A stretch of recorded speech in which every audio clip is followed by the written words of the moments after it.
Rules क्यों change किया? पारदर्शिता खत्म कर दी, ये एक कंसर्न रेज किया गया, जैसे आपने खुद कहा। पारदर्शिता हमारा मूलभूत आधार है। पारदर्शिता कम करने के लिए हम कुछ कर ही नहीं सकते। पहले तो ये बात मानस में बैठा लीजिए। अब ये प्रश्न आता है कि हमने क्यों चेंज किया। मुझे किताब दो, एक्ट की कॉपी दो, आरपी की दे दो ऐसी। इस किताब में ये रिप्रेजेंटेशंस ऑफ पीपल्स एक्ट है। इसमें आप कंडक्ट ऑफ इलेक्शन रूल्स में जाइए, रूल नंबर 93 इसका देखिए। रूल नंबर 93 में रूल नंबर 93(1) ये कहता है कि 7 प्रकार के डॉक्यूमेंट्स नहीं दिए जाएंगे, 7 प्रकार के, जिसमें से सबसे इंपॉर्टेंट मैं एक का नाम ले रहा हूं, बाकी इसमें पढ़ लेंगे, ईवीएम्स भी हैं, बाकी चीजें भी हैं। 17A, form number 17। अब 17C के बाद 17A अचानक प्रचलन में आ जाएगा आज के बाद, ऐसा मुझे लगता है, मेरे मुंह से निकल गया। 17A क्या है? 17A, जैसे ही पोलिंग स्टेशन पर दिन भर जो वोटर्स आते हैं, वो अपना, आप जब जाते हैं तो अपना साइन करते हैं, नाम लिखते हैं या अंगूठा लगाते हैं, जो भी आप करते हैं, अपना आईडी दिखाते हैं। फर्स्ट पोलिंग ऑफिसर आपका ये काम करता है। 17A की डिटेल इसलिए नहीं दी जाती, कानून में लिखा हुआ है, ताकि उससे वोटर की प्राइवेसी अफेक्ट ना हो जाए। If 17A is out, that means who came to vote, with whom he came, what ID he brought, उसके प्राइवेसी के सीरियस इश्यूज पैदा हो जाते हैं। Therefore, हमने सिर्फ एक चेंज किया, just one, and why? Whatever was available will remain available except one. अभी वैसे मुझे ये बोलना नहीं चाहिए ज्यादा, क्योंकि माननीय उच्चतम न्यायालय में शायद कोई केस फाइल हुआ है, अभी तक हमें पता नहीं लगा है। पता लग गया होता तो मैं नहीं बोलता, अभी फाइल होने की खबर आई है। सिर्फ सीसीटीवी कैमरे की footage inside the booth and outside the booth is not to be given, was never being given. It was prohibited earlier also by the instructions of 2024 and before, and it will not be given, just to make it clear, that is the only change. This 93(2) has 25 forms, which include 17C, plus 4 forms. All of them were available and will continue to be available. So therefore, it is only to protect the privacy of the voter, profiling of the voter. 70 मतलब फिर तो polling station के अंदर का मैंने live video आपको दे दिया। कैसे दे सकते हैं? कितनी बड़ी सिक्योरिटी। जिसने वोट नहीं दिया उसका भी वीडियो मिल गया, फिर तो उसका भी पता लग गया, हर वोटर की फेस भी मिल गई। और सपोजिंग मैं दे दूं आपको, सोचिए जरा, कंट्री को सोचने की जरूरत है, लोगों को ये बात कैसे कह सकते हैं, समझने की जरूरत है। छोटी सी बेसिक सी मैथमेटिक्स भी नहीं कर सकते। आई मीन इट्स मतलब कितने झूठ बोले जाएंगे। कोई तो लिमिट होगी, कोई तो इंतहा होगी, कहीं तो जाके रुकेगा। अगर 10.5 lakh booth, please note this, मैं पूरे देश को बता रहा हूं, 10.5 लाख बूथ, 10.5 लाख बूथ पे सुबह से सीसीटीवी की रिकॉर्डिंग शुरू होती है। वो हमारे इंटरनल पर्पज के लिए है, वो किसी को देने के लिए नहीं है। क्यों लेना चाहता है कोई, मैं ये भी बताता हूं आपको। 10 घंटे भी अगर मान लें हम, 7 बजे से 7 बजे तक की सीसीटीवी होती है, 12 घंटे, 10 भी मान लें, तो जरा अंदाजा लगाइए, 10.5 लाख बूथ की 10 घंटे की फुटेज का मतलब हो गया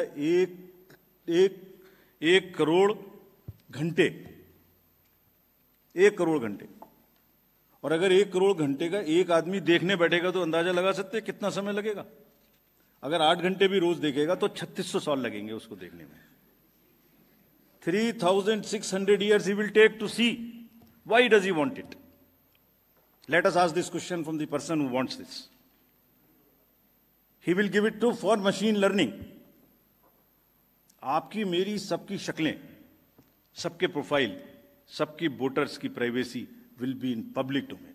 किसने वोट देने गए, किसके साथ वोट देने गए, कितने बजे वोट देने गए, कौन नहीं गया, किस कपड़े में पहन के गया, क्या उसका अटायर था, कैसा वो दिखाई देता है, कैसी उसकी प्रोफाइलिंग करनी है। Machine will learn this, and machine will during the polling process create so much artificial intelligence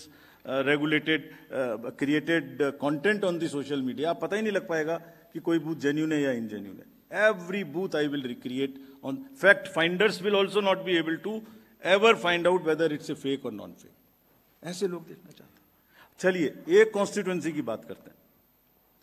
एक कॉन्स्टिट्यूएंसी की फुटेज भी अगर दे दें कैंडिडेट के लिए, वो भी देखिए। वहां पर एक कॉन्स्टिट्यूएंसी में करीब करीब 1800-1900 बूथ होते हैं एक पार्लियामेंट्री कॉन्स्टिट्यूएंसी में। उसको भी अगर 10 घंटे देखना पड़ेगा तो 6.5 साल लगेंगे। तब तक ईपी का भी टाइम निकल जाएगा, टेन्योर भी खत्म हो जाएगा। क्यों लेना चाहता है कोई? और लेके मिसयूज करते हैं लोग। पर भी हम क्रिमिनल एक्शन ले सकते हैं, लेकिन रुक जाते हैं। इस फुटेज को लेके मिसयूज किया गया, we have examples. Therefore CCTV का रूल चेंज करने का बेसिक कारण यही है। Let everybody be assured there is nothing what was available will not be available. We are making this thing. अगर अभी भी ऐसा लगे, अभी तो हमने किया भी नहीं, अभी क्या चेंज किया है? As prescribed in the rules. अभी तो प्रिस्क्राइब भी नहीं किया, पहले से पहले ही। जब प्रिस्क्राइब करेंगे तब पूछ लेना। जब प्रिस्क्राइब्ड है, वो मैंने बताया 25+4 93(2) में इतने फॉर्म्स मिलते हैं, वो मिलते रहेंगे। वो तो रूल्स में ही लिखे हुए हैं, we have not changed it. So पारदर्शिता इज आवर बिगेस्ट फोटे। अगर कोई हमसे कहेगा भी कि पारदर्शिता खत्म कर दीजिए, हम नहीं करेंगे। We will request and develop and allow everybody to ask as many questions as. महिलाओं के विषय में प्रश्न पूछा गया। अगर महिलाओं के विषय में कोई भी गलत बात बोले, उसकी जितनी भर्त्सना की जा सके उतनी की जानी चाहिए। हमें ही नहीं, सबको मिलकर की जानी चाहिए, वोटर्स को भी की जानी चाहिए। इस तरीके के गंदे कमेंट्स नहीं किए जाने चाहिए। हमने बहुत स्ट्रिक्ट गाइडलाइंस दी हैं। अभी फिर मैं कहता हूं कि हम लोग अपने डीओस को क्रिमिनल एक्शन लेने से रोक रहे हैं। अगर हम ये शुरू कर देंगे तो ठीक नहीं है। Let voter decide, but we will in no uncertain terms decry this and condemn this, but only when MCC is in power. From today onwards, I am again warning everybody in the elections in Delhi, इस तरीके की बच्चों का use नहीं करेंगे। बिल्कुल भी करेंगे तो फिर लाइन अगर आप क्रॉस करेंगे, बच्चों का यूज करेंगे, महिलाओं के प्रति कोई गलत प्रचार करेंगे, हमने पिछले 3-4 इलेक्शन से किया हुआ है। जिस किसी ने महिला के खिलाफ बोलने की कोशिश की, हम नहीं अलाउ करेंगे। हमारे एक तरफ वो एम्पावरमेंट हो रहा है, एक तरफ हम ज़्यादा से ज़्यादा वोटर बना रहे हैं, उनको बूथ पे लेके आ रहे हैं, वो आ रही हैं अपने से, और आप उनको ऐसे बच्चों को, अपनी मदर्स एंड सिस्टर्स को ऐसे बोलें, this is shameful. We will, अगर जरूरत होगी तो हम लाइन क्रॉस करेंगे और फिर केस भी करेंगे। Freebies again is a matter which is sub judice. Therefore, we are not speaking on this. But since you asked about the reforms, I'll tell you the existing legal framework on what is in place and what can be done and what should be done. It is a settled law today in the Subramaniam Balaji versus State of Tamil Nadu that freebies are not disallowed. This is the apex court's order in Subramaniam Balaji. वहाँ freebies का distribution था, court ने पाया, 3 member division bench थी शायद, कि we can not stop it. तो हमारे हाथ अभी बंधे हुए हैं, कोर्ट में मैटर अभी सब जुडिस है। वैसे भी ये इकोनॉमिक्स का विषय है कि what is freebie for me is an entitlement for somebody else. So it's very, very thin line between what I call a freebie and somebody else claims it as an entitlement. Therefore, in an immediate run, which we attempted, we brought out a pro forma, we circulated it to political parties. It must immediately be put to use and to the public disclosure that जो भी election में, हम free भी नहीं बोल रहे हैं, election manifesto का एक डिक्लेरेशन बोल रहे हैं। बिकॉज क्या फ्री भी है तो कभी डिफाइन हो ही नहीं सकता। It would be very difficult to define what a freebie is. The honourable court also last time when hearing was said that we will appoint an expert committee to decide on this, but whenever that happens, it would be extremely difficult to define freebie. So what is necessary? The necessary is that the fiscal health of the state must be known to the public. What is debt to GDP or GSDP ratio of that state? What is, how much interest you will pay on that promise, how much you will borrow? Interest payment to total revenue receipts, what is your ratio? Then there are FRBM targets. How much you can borrow? What is your fiscal state? How much is the financial cost of this promise? बहुत सारी state से मैं नाम नहीं ले सकता जिन्होंने इतनी कमिटेड लायबिलिटीज क्रिएट कर दी हैं कि उनको सैलरी देना मुश्किल है. If you read the state of finances report of the RBI, we cannot mortgage the future of the future generations. It is a very, very serious issue. We have attempted it. We have issued our performance on our website. This is high time that it must be accepted and legal answer to this must be found. But our hands are tied at this moment because matter is sub judice. You asked about the reforms. Very important point of that polling station पे EVMs के समय में किस booth पर कितने vote पड़े ये पता लग जाता है. इसका बहुत बड़ा नुकसान है. This is what I am saying as a future reform. We tried it. 2 reforms बहुत जरूरी हैं. We tried remote voting at some point of time. The time will come when we will have to look for the missing 30 crore voters of the country, give them some technological solution, let there be a consensus among political parties, whatever stage it is. Second point, booth पर कितने vote पड़े EVM machine से ये definite पता लग जाता है और इससे इंड्यूसमेंट दिया था उसका हिसाब किताब लेने में भी कैंडिडेट को आसानी होती है. हम इसका भी टेक्निकल आंसर रेडी है. That is totaliser. 1 राउंड के बूथ की मशीन्स को इंटरनली कनेक्ट करके उन 14 मशीन्स का जो एक राउंड में आई उसका एक टोटल वोट हम वहां दिखाएं. The totaliser is ready but country has to be again have political consensus that we use totaliser. इससे किसने किसको वोट दिया, किस बूथ पर दिया, किस कम्युनिटी ने दिया, किस कास्ट ने दिया, मैंने आपको पैसे दिए नहीं दिए, इंड्यूसमेंट दिया नहीं दिया, ये सब जो प्रोफाइलिंग है ये बंद होनी चाहिए. ये होने से हम और ज्यादा परिपक्व होंगे ऐसा हम लोग सोचते हैं. टोटलाइजर का इस्तेमाल किसी ना किसी समय में सामने में आना चाहिए.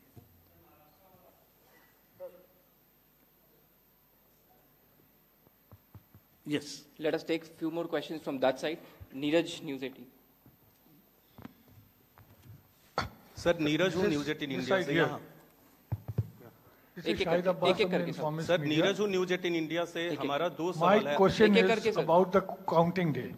On the day of counting, the standing practice is to start with the postal ballots. But in some cases, it has been noticed that at the local level, the polling officer takes it at the fag end. Not in all cases, but in some cases. So that violates the spirit of fairness. Nowhere. Please tell us an example. Order, no, I'm just asking. By order that you will stand by that practice? Yes. And there is no violation. Okay. And second question. Any place where it has not been started, right. tell us. Okay. Second question is. So one by one. Sir, we will have one minute. Second question is that on the 1st of February, the union government will be presenting its budget. Whereas just 4 days later, the Delhi polling is scheduled. So don't you think the ruling party at the center will be at an advantageous position against the other stakeholders? Neeraj sir 2 सवाल हैं. आपने press conference की शुरुआत आपने जब चुनाव आयोग join किया था उसके बाद के चुनावों के बारे में जानकारी और शंकाएं जो विपक्ष उठा रहे. विपक्ष जाहिर सी बात है बहुत सारे मसले पे आपके पास सबूत नहीं रख पाता, लेकिन विपक्ष के लोगों से जब हमारी बातचीत होती है उनका कहना है कि हाल के वर्षों में चुनाव आयोग का जो एक्शन है वो कन्फ्रंटेशन का हो गया है, रिसेप्टिव नहीं है. ये उनकी शिकायत है. बाकी शिकायतों को अगर अलग भी रख दे. दूसरा मेरा सवाल है एक देश एक चुनाव को लेकर. एक देश एक चुनाव के लिए क्या आप तैयार हैं, और अगर आप तैयार हैं कि नहीं तो उस पर किस तरह से लॉजिस्टिक सपोर्ट है आपके पास, और क्या आपके पास एक देश एक चुनाव का जो 5 साल में एक बार चुनाव की बात की गई है, क्योंकि पहले चुनाव आयोग में चर्चा हुई कि 1 साल एक चुनाव पे भी बात हुई है कई बार इस मुद्दे पे जब चर्चा हुई है, तो क्या आप दूसरा विकल्प भी, क्योंकि संसद में अगर चुनाव आयोग से पूछा जाएगा तो इस बारे में कोई दूसरा विकल्प भी देंगे संसद के सामने जो कमेटी बनी है? Thank you. Please, इसी में gentlemen, एक सवाल in जो the है आगे second बढ़ाते row. हुए नीरज ने जो One by बोला, one. इसी में एक सवाल आगे बढ़ाते हुए कि One by अक्सर one, जो है sir, आपने please. हालांकि जो जानकारी दे दी है कि शाम को 6 बजे से लेकर के 12 बजे तक वोटिंग प्रतिशत क्यों बढ़ता है, लेकिन राजनीतिक दलों का ये कहना है कि पहले भी तो हमारे पास में आंकड़े आते थे, तब इस तरीके का नहीं होता था, अब अचानक क्यों हो रहा है। तो उनकी शिकायत इस चीज को लेकर के कि पहले ऐसा नहीं होता था, अब क्यों हो रहा है। ये एक बड़ा सवाल है जिस पर वो सवाल उठा रहे हैं। We'll take one more question from that side. Gentleman in the cap. Please. Sir, मैं शैलेश यादव हूँ ANI न्यूज़ एजेंसी से। सर, जैसे अनुज जी ने बताया कि आपने जो सारे चुनाव कराए हुए हैं, चाहे विधानसभा हो, राष्ट्रपति हो, उपराष्ट्रपति और लोकसभा, तो क्या लर्निंग रही है आपकी और क्या चैलेंजेस अपॉर्चुनिटी आप न्यू आगे इलेक्शन के लिए देखते हैं, क्योंकि अब ये आखिरी आपका कार्यकाल है ये दिल्ली विधानसभा का। और दूसरा सर, आप खाली बैठने वाले तो हैं नहीं, तो आपका कोई रिटायरमेंट प्लान?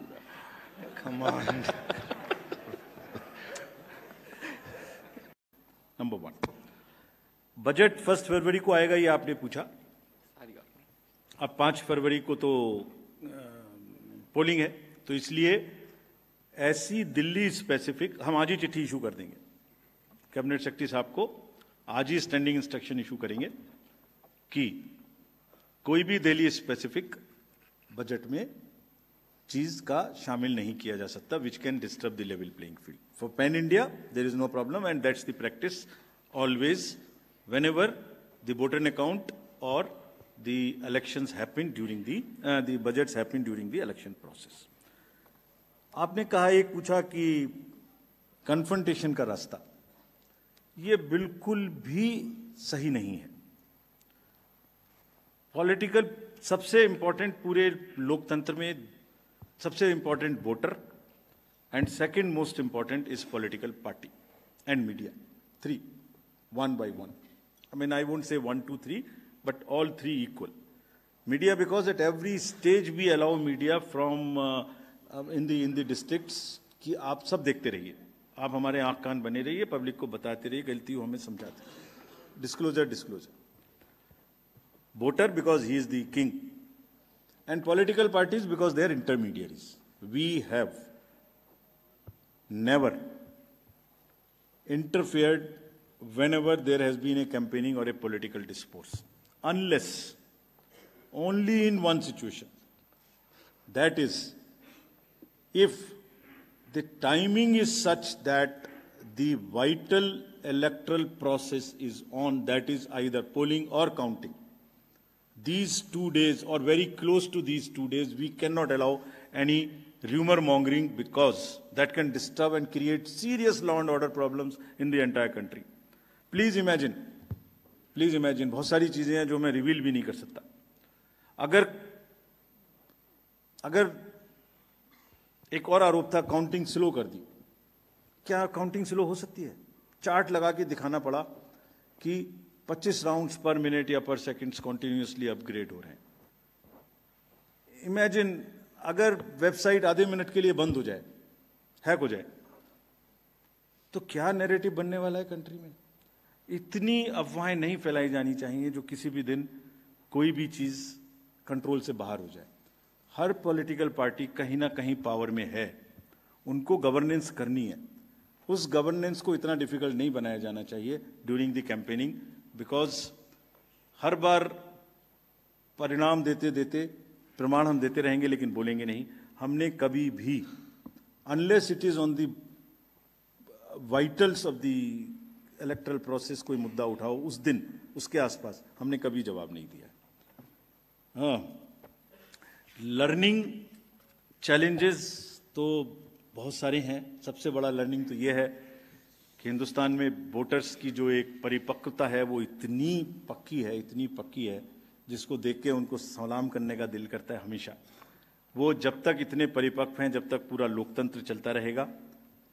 चैलेंजेस बहुत सारे हैं फ्रेंड्स, बहुत सारे चैलेंजेस हैं। If I can just take 1 minute to tell this, world over if we see the democracies, world over the words like democratic backsliding, democratic recessions are being used. Country after country, I can't name them, you can see what is happening. The campaign period is becoming so polarized in countries after countries and the scars which are created during campaigning are kind of not getting eroded even during the non-campaign period. Therefore, it is extremely necessary that the campaign is regulated. Political parties also become equally responsible and sensitive and responsive to the need of not crossing the lines which is being crossed world over.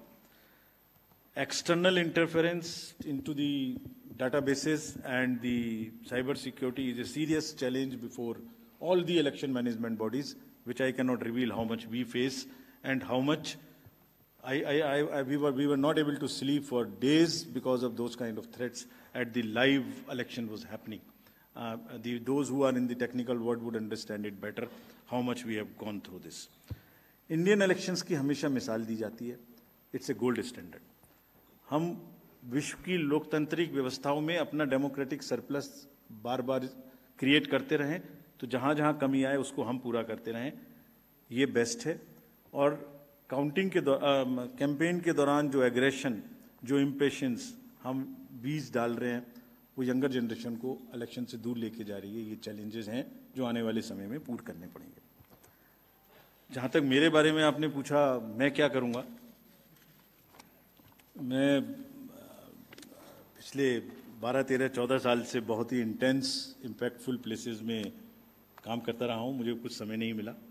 I'll detoxify myself for 4-5 months, go to deep Himalayas, or be away from the glare of all of you and the public. बहुत इतना संभालने के बाद I need to have some एकांत, some स्वाध्याय or some meditation, which I'll do, and thereafter 4-5 months I'll devote myself fully to the charity.